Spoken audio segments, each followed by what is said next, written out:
আমার ধারণা যে তিনি মূলত এসেছেন মানে বিএনপি সরকারের সাথে আমেরিকার সম্পর্কটা আরো যাতে মজবুত থাকে, এবং তাদের বেশ কিছু চুক্তি আছে, আহ, আহ, কি বলে সামরিক চুক্তি, সেগুলোর ব্যাপারে ইনশিওর করতে এসেছে। কারণ আহ, সবাই জানে যে ইউনুস গুলো আগায় ব্যাপারে, কিন্তু সে ইউনুস সরকার গভর্নমেন্ট, আর এটা তো পার্মানেন্ট গভর্নমেন্ট।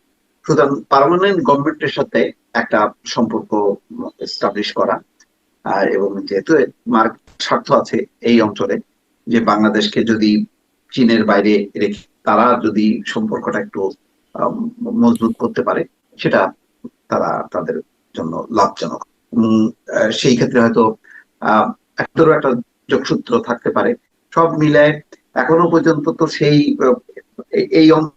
একদিকে আরেকদিকে ভারত আমেরিকা, এই যে একটা অবস্থানটা, তার মধ্যে আবার কিছু বিষয় আছে যেটা আবার আমেরিকার সাথে মেলে না। তো মোট কথা, আমেরিকা সাথে তার সম্পর্ক, তার বাণিজ্যিক সম্পর্ক, তার সামরিক সম্পর্ক একটু ঝালাই করা, এবং তাতে ইউনিট সরকার যেভাবে সাপোর্ট আছে সেগুলো যাতে কন্টিনিউ করে, সেটার জন্যই হয়তো তার এই সফরটা। এর কোন রাজনৈতিক বার্তা এই মুহূর্তে আছে? কারণ আমেরিকা এই মুহূর্তে নিজেরই যেহেতু কমিটমেন্ট যে তারা গণতান্ত্রিক রাজনীতিতে বিশ্বাস করে, প্রতিহিংসা রাজনীতিতে বিশ্বাস করে না, সুতরাং তারা তাদের নিজের প্রয়োজনেই জামাত যেহেতু একটা শক্তিশালী বিরোধী দল, এবং তার যে ধরনের এগ্রেসিভ একটা মুভমেন্ট আমরা 18 মাসে দেখলাম, সেটাকে আরো তারা আইনগত একটা রূপ দিয়ে দিল পার্লামেন্টের একটা শক্তিশালী বিরোধী দল হিসাবে।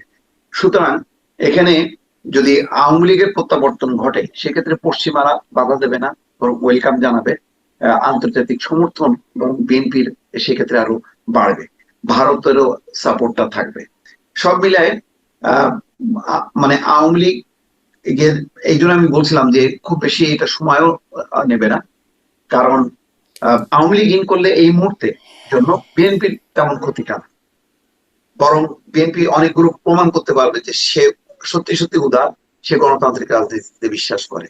এবং শেষ মুহূর্তে তো বিএনপির গণতান্ত্রিক রাজনীতিটাই তাকে ক্ষমতায় নিয়ে আসলো। সুতরাং সে তো আর জামাতের উপর আর ভরসা করতে পারবে না, বরং জামাত আগে তার উপর একটা নির্ভরশীল অবস্থানে ছিল, সেইটা হয়তো সামনে হয়তো প্রমাণ হবে তখনই, যখন নাকি আওয়ামী লীগ ভেতরে ঢুকবে, তখন কিন্তু জামাতের কণ্ঠটা আস্তে আস্তে স্থিমিত হবে। ফলে রাজনীতির এরকম নানা রকম কলা কৌশলের মধ্য দিয়ে এই মুহূর্তে আমি মনে করি সুবিধাজনক অবস্থানে আছে বিএনপি।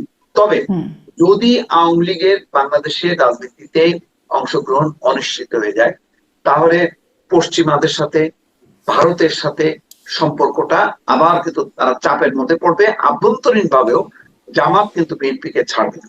সুতরাং সব দিক বিবেচনায় আমি মনে করি, আমার ধারণা যে আওয়ামী লীগকে ওয়েলকাম করবে বিএনপি।